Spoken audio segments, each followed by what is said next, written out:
Good morning, or depending on when you're watching this, good afternoon, good evening, or good night. My name's Ross, and as always told, out of Voice of Radio. So today, I want to update my list of the top 5 budget decks to play right now. Now, a lot of people ask me when I do these videos, Wassy, what do you mean when you say budget deck? It's an awkward thing to define. Generally speaking, I am looking for very few Pokemon GXs, Vs, etc. And the ones that we are using are not the expensive ones. And just generally not that many cards that end up costing that much money. Quick appendix before we start. Most of these decks are going to play Dedenne. I know that sucks. I know Dedenne can be a more expensive card. But do remember that the Trainer's Toolkit is coming out now for about $30. And that is including 2 copies of the promo Dedenne. So actually, that is becoming a cheaper card. Similarly, Jirachi is a card that sees play in so many decks, I don't think we can just ignore it. But having said that, you did get 4 copies of Jirachi when you bought the League Battle deck, the Pikachu and Zekrom one. So again, that was a full playset. So again, that is a card which has, in the near future, or the recent future, it has been more readily available, more cheaply available. So yes, you're probably going to need those cards, but they're more out there. And I will, as we go through, point out the cards that could push up the price and why you can probably get away without them. So coming in as an honourable mention, Malamar Giratina. I'm not sure entirely how good this deck is nowadays. It's really not doing great in a bunch of tournaments, but it's always been around and it's a really good budget deck, especially for beginners. And there's lots of little tricks you can do with it, but at the heart of it, you've got the Giratina from Lost Thunder. The ability lets you put it from your discard pile onto your bench, and then drop 1 damage counter onto each of 2 of your opponent's bench Pokemon. And then for free energy, you do 130 plus 40 to one of your own Pokemon. And then you've got Malamar that allows you once during your turn per Malamar to attach a psychic energy from your discard pile to one of your bench Pokemon. So essentially what you do here is attack with Giratina, and then if it doesn't get KO'd, keep attacking. If it does, get Giratina out from the discard pile, put it on the bench, use Malamar to attach to it. You've probably got a Jirachi in the active. Free retreat Jirachi with a skateboard. Uses the ability to look at the top 5 cards of your deck, find a trainer, go to sleep. But a skateboard lets you retreat for free even if you are asleep. Jirachi makes your deck more consistent. Free retreat to Giratina after accelerating with Malamar. And you go round and round again. Also, once you get set up with this deck, you just keep rolling. It's not been topping that many tournaments lately, but if you want a nice budget deck to get rolling with, this is a really good option. In at number 5, another deck that has very much fallen out of favour lately, but is still worth a play, is Florges Dolls. Now, Florges has the rather nice ability whereby once during a turn you may flip a coin. If heads, you find an item card from your discard pile and put it on top of your deck. And that item card is largely going to be Lily's Pokédoll. Lily's Pokédoll is an item card that you play as a 30 HP basic Pokemon that doesn't give up a prize. And the deck here is rather straightforward. You use Florges to continually recover Lily's Pokédoll, you try and make sure that Lily's Pokédoll is always in the active, and then you sit back and chuckle to yourself while your opponent takes KO after KO and never takes a prize. You can incidentally do a very similar thing with Munchlax. Now Munchlax does end your turn when you use it, but you flip a coin and if heads you get to put any card from your discard pile on top of your deck, and then you'll draw it at the beginning of your next turn. This deck is a lot less good since Boss's Orders came out. Boss's Orders is just a supporter card that lets you drag one of your opponent's Pokemon from the bench into the active, which means that your opponent can take out your Florges way more easily than they used to be able to. It used to be that they'd have to flip aheads on Pokemon Catcher, or they would have to play 2 custom Catcher at the same time, which was doable, but both of those were significantly more awkward. I think this deck has lost a lot in the last few months, but make no mistake about it. If you're looking for a fun, cheap deck to play, this is a very good option. Now, in at number 4, my personal favourite budget deck, And this can be done extremely cheaply. As a budget deck, it's great. It's Excadrill, by the way. I should say that. It's Excadrill. And as a budget deck, it's awesome. It can be made extremely cheaply. But this is a deck, this is really in the middle. The two we've looked at so far, I don't think are probably going to win many tournaments. Excadrill can, but it's got to have the matchups. It's amazing against Pikachu and Zekrom, because you're hitting for weakness, you will destroy them. It's really good against Blacephalon, because they need free energy attached and free energy in hand to KO. You need one energy attached. But it's really bad against Dragapult, and it's really not good at all against Zacian, so it's got some very good matchups and some really not so good matchups. But what Excadrill does is it's a stage 1 Pokemon that attacks for a single energy. Either you do 120 damage and discard the top 4 cards of your deck, or if you've got 3 or fewer cards left in your deck, you do 180 damage, which is awesome. If you want to stop yourself decking out, you use Fione. Fione you put from your bench to the bottom of your deck. Your opponent has to swap their active with one of their bench, though they get to choose which bench one comes up.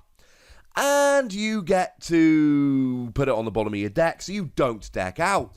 Although do be on the lookout for stuff like Belelba and Bryson Man. A single copy of that will, if you don't know they're playing it and you get too low in your deck, will literally win your opponent the game. You have been warned. And then you play Zebstrika. And you play a heavy line of Zebstrika, you discard your hand, draw 4 cards. Lets you run through your deck very quickly, very aggressively. And a lot of the time, really what you're playing here is a 4-4 Excadrill, 3-3 Zebstrika, and a Fione. You'll probably play 1 or 2 copies of Dedenne just for that extra speed. And also, in the late game, when you really need to get to 3 cards left in your deck, or you're digging for a boss's orders or whatever, having Dedenne to run through your deck more quickly can be really, really beneficial. But outside of the Dedenne, and I've already shown you how you can get them cheaply, this is a very, very, very cheap deck. And it's got some phenomenal matchups. But it does not have good matchups against the board.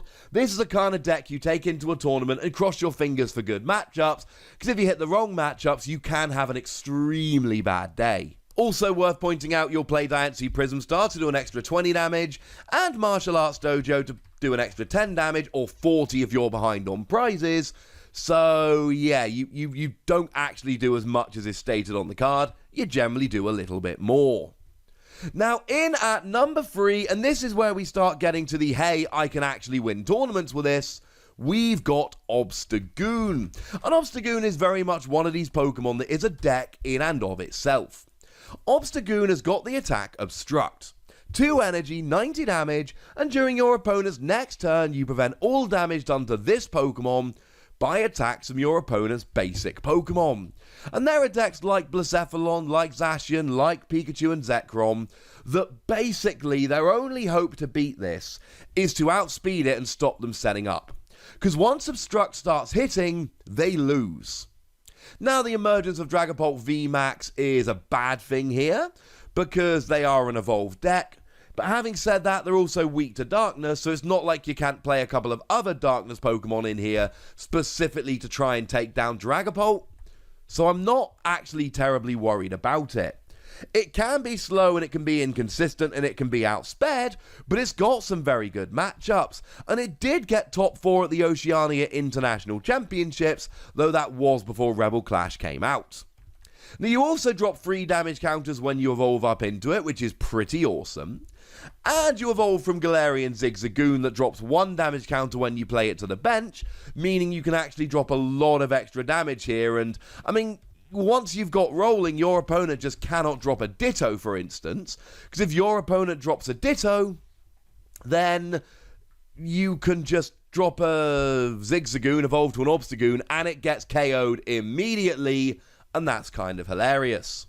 Now, there are a couple of bigger Pokemon you tend to play here, but they're really not the most expensive ones. You'll play 1 copy of Yveltal GX, and 1 copy of Sableye V. And they are GXs and Vs, but they're really not the most expensive ones out there. Yveltal, for a single Darkness Energy, gets an automatic 1-hit KO on anything with 4 damage counters on. It's a GX attack, but there's nothing else you're using a GX attack on here. And it's just Zigzagoon, Obstagoon. Oh, look, there's 4 damage counters. Instant automatic one-hit KO on literally anything whatsoever, which is kind of hilarious and awesome and brilliant and just great, quite frankly. Just great. And then Sableye does a base 10 damage, which isn't very high, but it then does 60 more damage for each damage counter on your opponent's active Pokemon. And I've said you're dropping damage counters around, this adds up extremely quickly. This, like I say, is a start of the point in the video where you can really win with this, and it's got some really good matchups. In at number 2, Cinccino Mill, and I'm going to tell you right off the bat, this might be cheating putting it on this list. I accept that and I admit it right off the bat.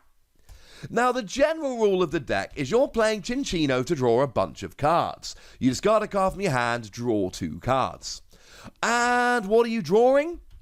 Crushing Hammer to get rid of energy. Faber to put special energy into the Lost Zone. Boss's Orders or Custom Catcher to drag your opponent's bench Pokemon into the active, preferably Pokemon that they cannot actually attack with, so that they're wasting time and wasting cards. And then you do play stuff like Balelba and Bryson Man to discard cards from the top of their deck.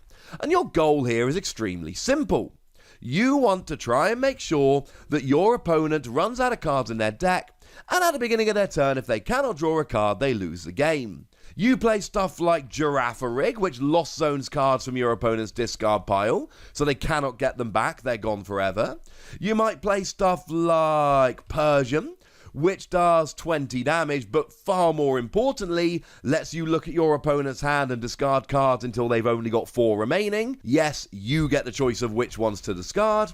You will play an Articuno GX, but that's not an expensive GX, because for 1 energy, you get to just discard all energy attached to Articuno and the defending Pokemon. So basically, you wait till they just get all their energy on 1 Pokemon, which they'll often try and do, and then Articuno gets rid of all of it. And this is a very fun deck. Oh, and obviously Oranguru. Oranguru is really important here. It's the one that for a single energy lets you get any free cards from your discard pile and put them back into your deck. Or on the bottom of your deck. But they're still in your deck, gosh darn it. Still totally counts. Lets you recover any cards you need, while also making sure you don't deck out. It's a very important card. Here's the thing. A lot of the best lists play multiple Zacian. And Zacian has come out in a tin, so it's not the most expensive card, but it's also one of the very best, if not the best card in the format, which means it is actually a fairly expensive card. You can get away with probably only playing 1 here. You're only playing it for the ability that lets you draw 3 cards and then your turn ends. You do get to attach any metal energy you find to Zacian, but you're almost certainly not playing any, so it doesn't matter. And you're playing it so that on those turns where you're not attacking, and there will be many of them, you've got a good option and you draw some cards. The problem here is, the more you play, the more likely you are to draw into it. You can just play 1, but if it's prized, or you don't draw it early, or you don't find a way to search it, etc., you can be in a bit of trouble. You can get away with 1, you can get away with none, but I really do think you need 1 in the deck. So, you have been warned, ladies and gentlemen. And in at number 1, it's Spiritomb. I showed you a video recently of Spiritomb winning the Limitless Invitational. It's a phenomenal deck. Now, Spiritomb as a Pokemon is a very linear strategy. The ability puts a damage counter on it. The attack does 10 damage base plus 30 for each damage counter on it. So what you do is you pile damage onto Spiritomb and then you smash. You use Rainbow Energy to put more damage on. It's any energy when you attach it, you take a damage counter. You use Jinx so you can move damage from one Spiritomb to another to build up more quickly. You use Hustle Belt so that when you got 3 damage counters on, you do an extra 60 damage. It's awesome. And these decks tend to be Spiritomb decks. Now they do tend to play other attackers. Buzzwole, when your opponent has exactly 4 prizes remaining, you do 120 damage for 1 energy. Instant KO on a Pikachu and Zekrom. That's pretty gosh darn good. Nihilego, that when your opponent has exactly 2 prizes remaining, you get to copy any attack on their Pokemon, which is pretty gosh darn good. You'll probably play Giratina to get rid of your opponent's special energy. You'll probably also play that Zigzagoon, and then you'll play Scoop Up Net to reuse them. And you might play the odd GX, but they're not as necessary or as expensive. Yes, you'll probably play a Dedenne, and you might play an Oricorio here. Oricorio lets you draw 3 cards if you had a Pokemon KO during your opponent's previous turn. You don't need to play Oricorio. It's not the most expensive GX, not the cheapest, mind you. You can survive without Oricorio. You do need a Dedenne in here, but that you can survive with just that. Similarly, playing Yveltal for that attack that gets a 1-hit KO. Spiritomb with 1 damage counter on does exactly 40 damage. Not a coincidence you want to play Yveltal here. But again, you could go without Yveltal. It would just be a slightly weaker version of the deck. But make no mistake about it, this is one of the very, very best decks around at the moment. And if you look at the price of building this compared to the price of building Dragapult or Pikachu and Zekrom, it is significantly cheaper. Now, before we finish off here, some of you might be wondering why I didn't put Blacephalon on this list, given that it's a non-GX deck that sees a lot of play and success. And the answer is, when I look at this deck, I usually see a Blacephalon GX, a Cramorant V, a Dedenne GX, an Oricorio GX, and the deck doesn't really work without multiples of these. I think you can drop Oricorio from Spiritomb, and it might be slightly less consistent, but it's still a really good deck. Whereas I think Blacephalon needs multiple GXs and Vs to really function properly, and I don't see it as cheap as equivalent decks. But it is worth bearing in mind that Blacephalon is a single prize Pokemon that is one of the very best decks around in the format at the moment, and if you're willing to go and buy a few GXs and Vs, it's got your back. There we go, I mentioned it. Yay! But for now, ladies and gentlemen, I want to know what you think. Do you have any budget decks that I didn't include that you think I should have? Are there any here that I did include that you think I shouldn't have? Let me know in the comment section. Go nuts, be nice. And then make sure you like this video, subscribe to this channel, follow me on Twitter at TheWassy, and Twitch for some live action at twitch.tv/PTCGRadio. If you want to support the channel, get some bonus podcasts and all that good stuff, head on over to patreon.com/PTCGRadio, where you can do exactly that. But by far the most important thing, as always, look after yourselves till next time, would ya? Thank you very much for watching. My name's Ross, and you've been watching PTCG Radio.